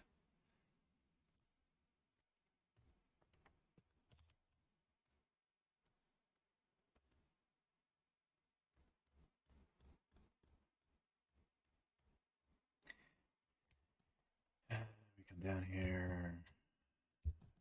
Smooth. So that's right here. Like, boom. That's a human tooth, basically. If you really want to be accurate about something. And that's what you stick in someone's mouth for a model. So, anyway, that's where you go. That's where you do teeth. You were disappointed they canceled PT. Yeah, PT was that's one of the few, probably the only game I ever started playing, and I wanted to stop playing it because it was so freaking creepy. Like it almost wasn't fun. It was so kind of terrifying that it was like initially because it looks so real. It looks visually like photorealistic, pretty much. It's super close to photorealism. Like you'd have to really pay attention to know it's not real. If you saw it on a screen, you'd think it was real footage. Um, and yeah, that was freaking terrifying. When that woman kind of like when you start going through this loop because you feel like you're in a nightmare, like you're going through the same corridors and in a house that looks extremely real, hardwood floors, things are creaking, windows outside, rain, dark outside, and then you have this like high 2-story high ceiling, and then you look up and you see a woman like that's dead looking down at you, like oh my god, or like the door to the bathroom is just like open slightly, and then you hear someone in there, you hear someone laugh, you hear like you found the baby, and it's like oh. And yeah, and then if you don't play it right, then the woman comes after you, and like you turn around and she's just like bam, bam, like really quick, and 2-3 frames she's on top of you and you die, and it's like, and she's all like gross and her face is all distorted and mutilated, and she's like she's like a corpse kind of. Yeah, it's pretty disturbing. So PT was awesome. PT was really effective horror, almost too effective because you're almost like I don't want to play this anymore. So it's just like disturbing. Um, so yeah. Anyway, but PT was epic. It's a bummer they canceled it. But it's interesting. Some elements of Resident Evil Village feel a lot like PT. So they did. There's one chunk in particular, one section that you can totally tell they were inspired by PT or ripping off PT.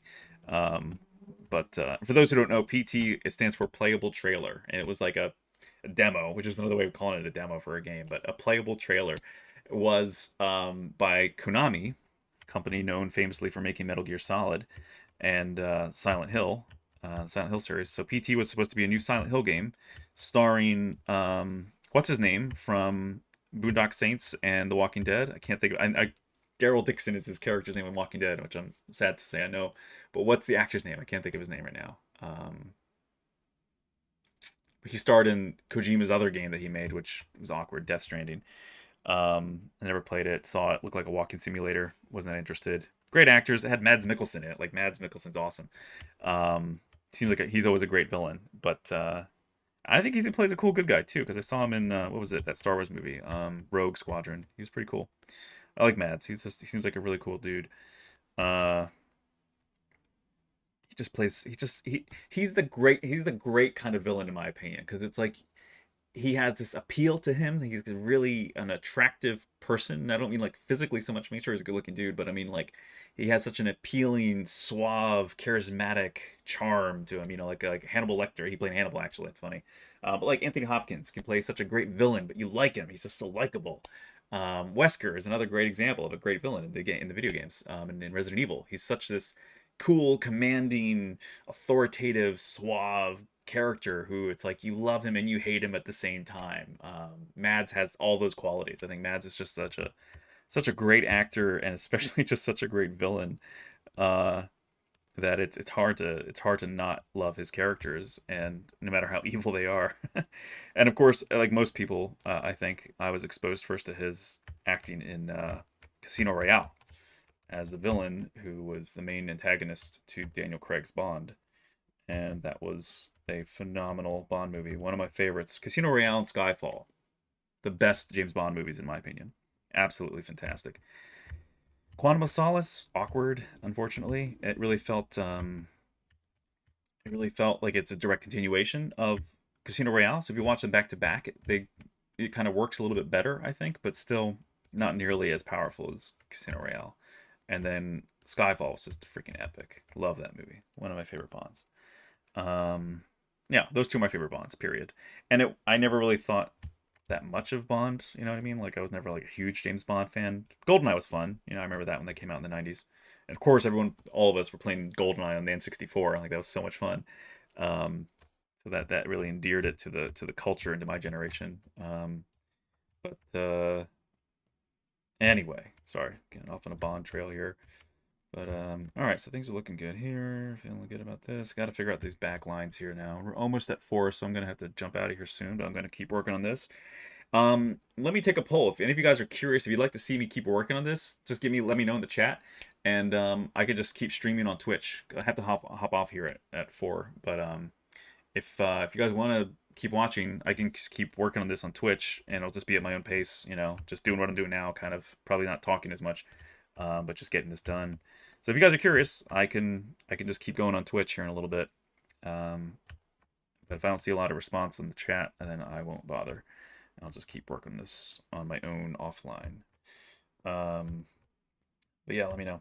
And yeah, so anyway, for anyone who wants to follow this, or if anyone would like to follow me on social media or watch any of this later on, or if you guys want to keep following any of my work in the near future, I love doing this kind of stuff. Like I love making things as gifts, because I worked for a bunch of different directors on a bunch of different movies, and so I've done stuff for. I worked for Jon Favreau on Lion King. I still owe him a lion statue. I mean, he doesn't know it's coming, but I have friends who can get it to him, so it's not a problem.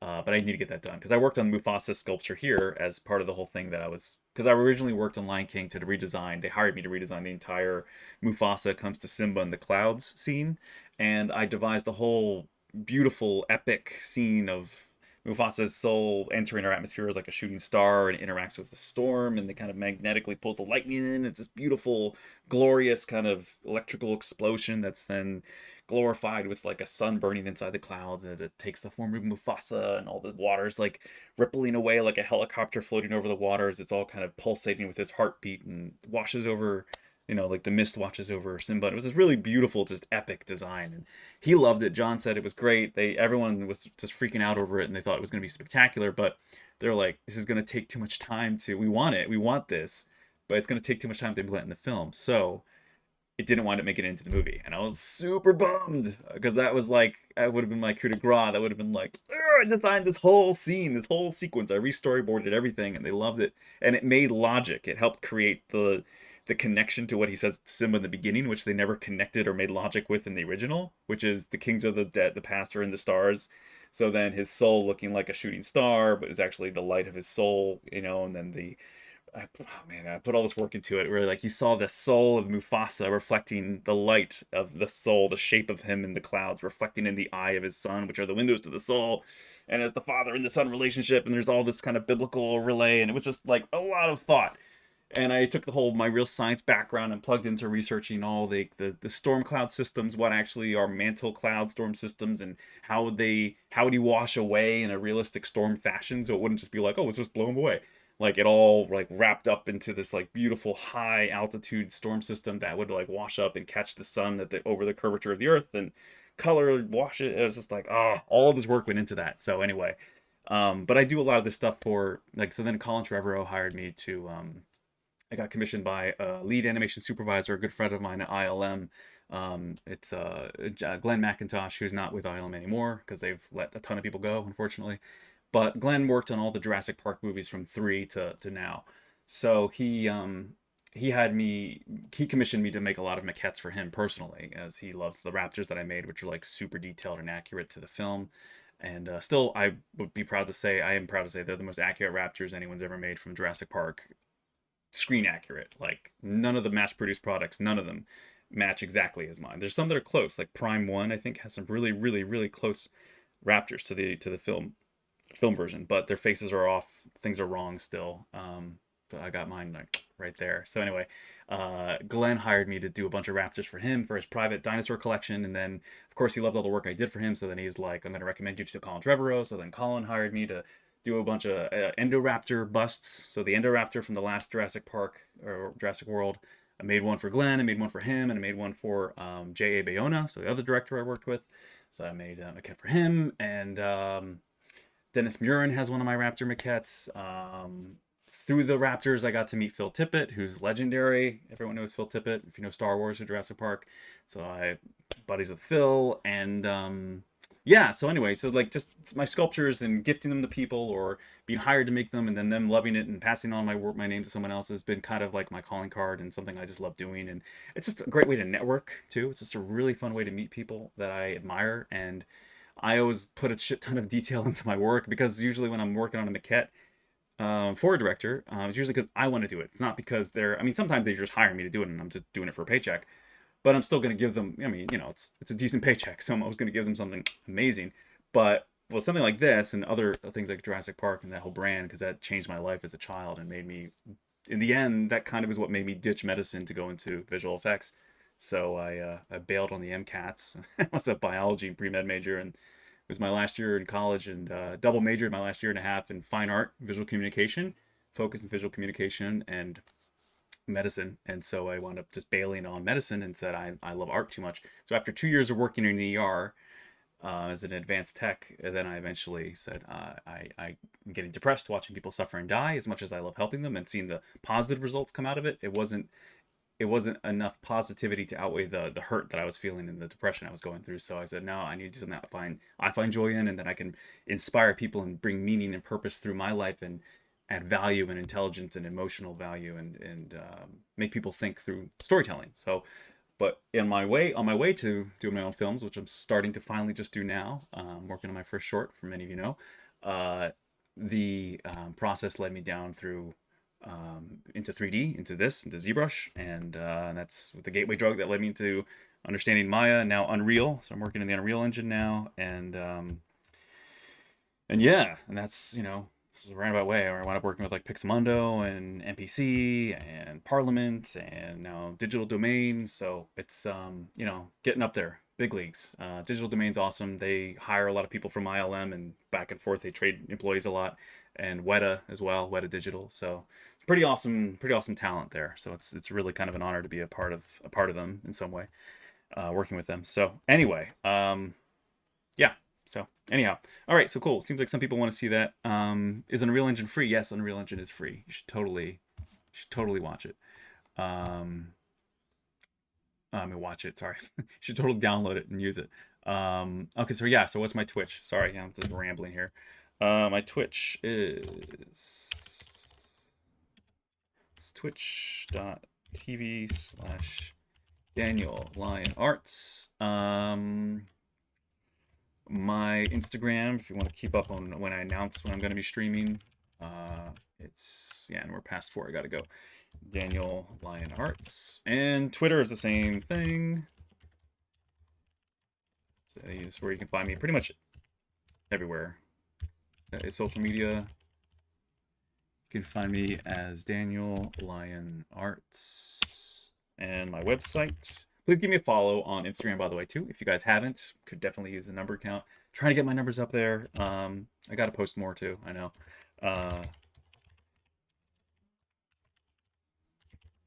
It's my website. And if you guys need... Also, I'm doing private lessons. I should mention this, too. So if you guys ever want to learn ZBrush, and not in this like crazy, rough, like fast way that I'm doing right now, but if you actually want to do a one-on-one session, I can teach you. I'd be more than happy to. I have some nice students who have been learning, and their results speak for themselves. I need to post more of their stuff, but they yeah, night and day difference from like 2 hours with me. They went from having a rough time to being like, oh my god, I never knew all this new information about how to work in ZBrush. So if you guys ever want to learn from me, you can you can email me and we can figure it out.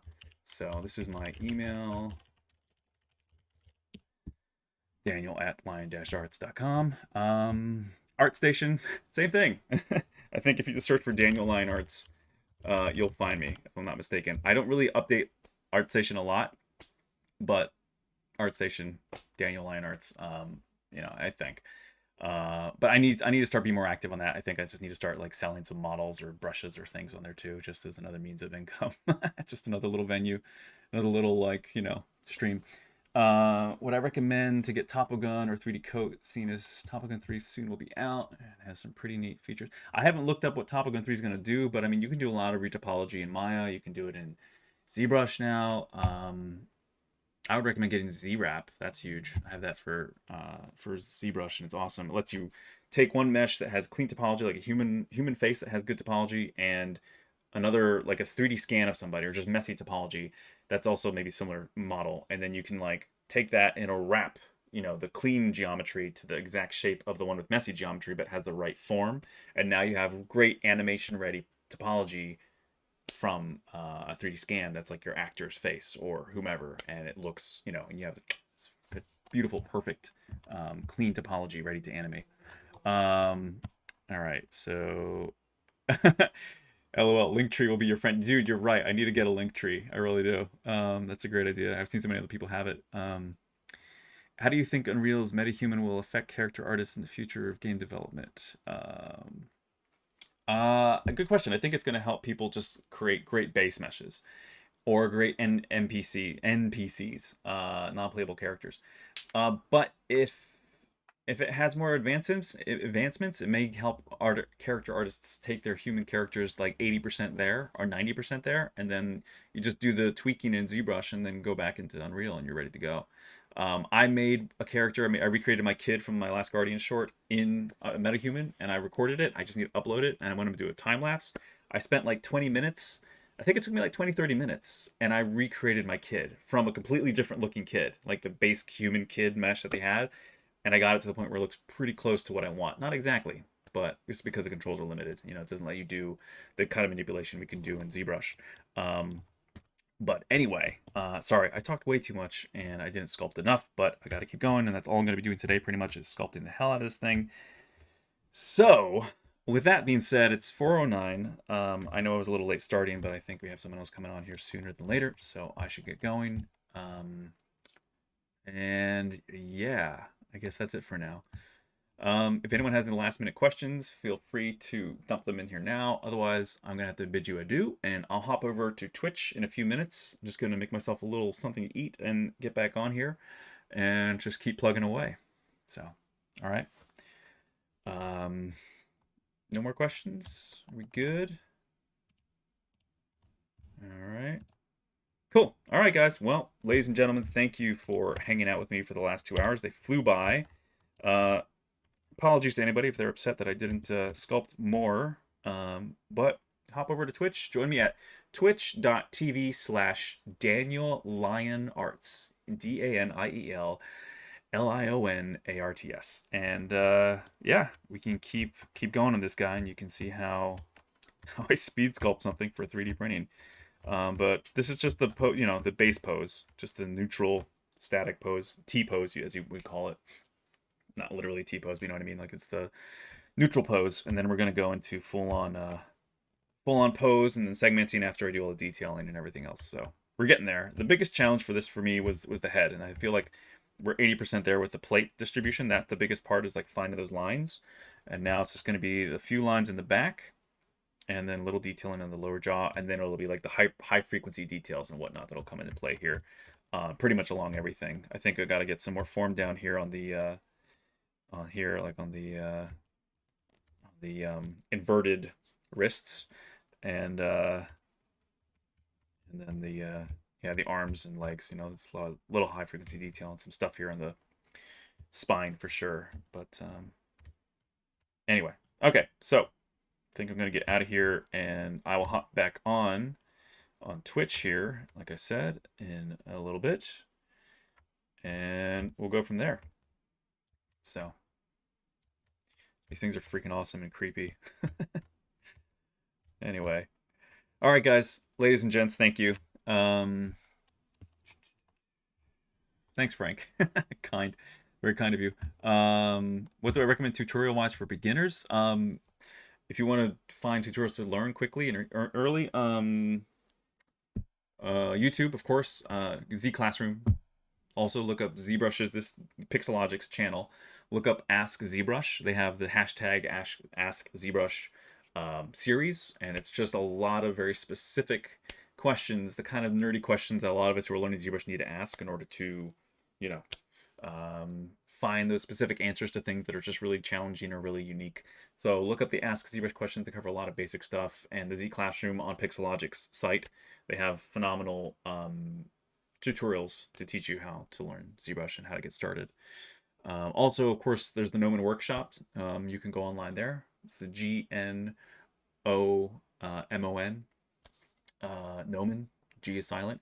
I also have a whole masterclass on there for teaching you how to 3D print. If you want to learn how to 3D print and learn at your own pace, I have a whole series there. I taught a whole masterclass on 3D printing, both for your FDM, which is like the glorified hot glue gun gantry kind of 3D printers, and the more sophisticated kind, like the one this is going to come off of, which is the laser and polyjet liquid, Terminator liquid kind of thing coming out, which has a really nice resin laser, LFS or SLA 3D printers. So it covers both of those for you. So yeah. Okay, cool. Thank you guys. Greetings from Mexico. Hello, hello.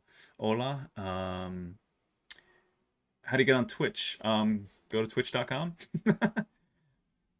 Go to twitch.com, Frank.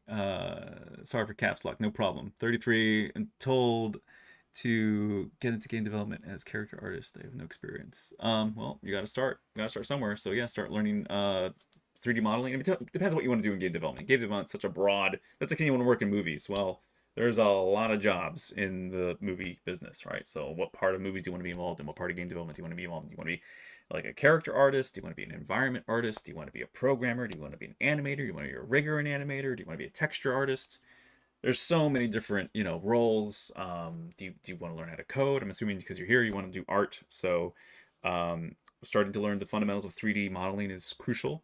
And then understanding good topology, because games still have a pretty limited, they're getting bigger in their budget for polygons, meaning like how many polygons you can have on a character before it's going to like slow down the engine. But they're still not anywhere near what you usually would have to compute for a film. Although we're really converging with the Unreal Engine. It's getting so good that we're going to be like what my short film is in.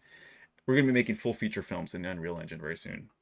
So you won't need to be like rendering out on a render farm with like 60,000 computers, like GPUs running. You'll just have like 2 or 3 really good computers with a GPU or 2 in it, and just crank out amazing visuals from one computer, really. So anyway, so yeah, that's something to think about. Anatomy is important for to learn now that MetaHuman is here. Isn't that anatomy is always important? So yeah, thank you so much for the tooth tutorial. You're welcome. You're welcome, Frank. Yeah, anatomy is. Hey, Einstein. No, no. Sorry, my dog. Anatomy is always important, right? That's a huge level of fundamentals. There's understanding human anatomy, body posture, all of that. Yeah, so definitely want to learn human anatomy. Drawing helps a lot, I think, too. Like life study. Go to life drawing classes. I guess now that the whole world shut down, or it's just starting to open up, maybe hopefully get life drawing classes back again. Super important to be able to like look at a human body or anything and be able to like replicate, to become a human Xerox machine is really what that's really what life drawing is. That's what good any good artist classically trains to learn how to accurately observe and then output what they're looking at, to really put out what you're looking at, not what you think you saw, but actually looking 10 times more at your subject than your paper, and then being able to like basically superimpose what you're looking at through your hand. So anyway, I should go, but I will hop over on Twitch. Give me like, I don't know, 15-20 minutes, give or take. Probably 15 minutes. I think I'm just gonna make something quick to eat and probably just eat while I work. So yeah, hop over to twitch.com or twitch.tv/DanielLionArts. I will see you guys there in 15 minutes. All right, take care.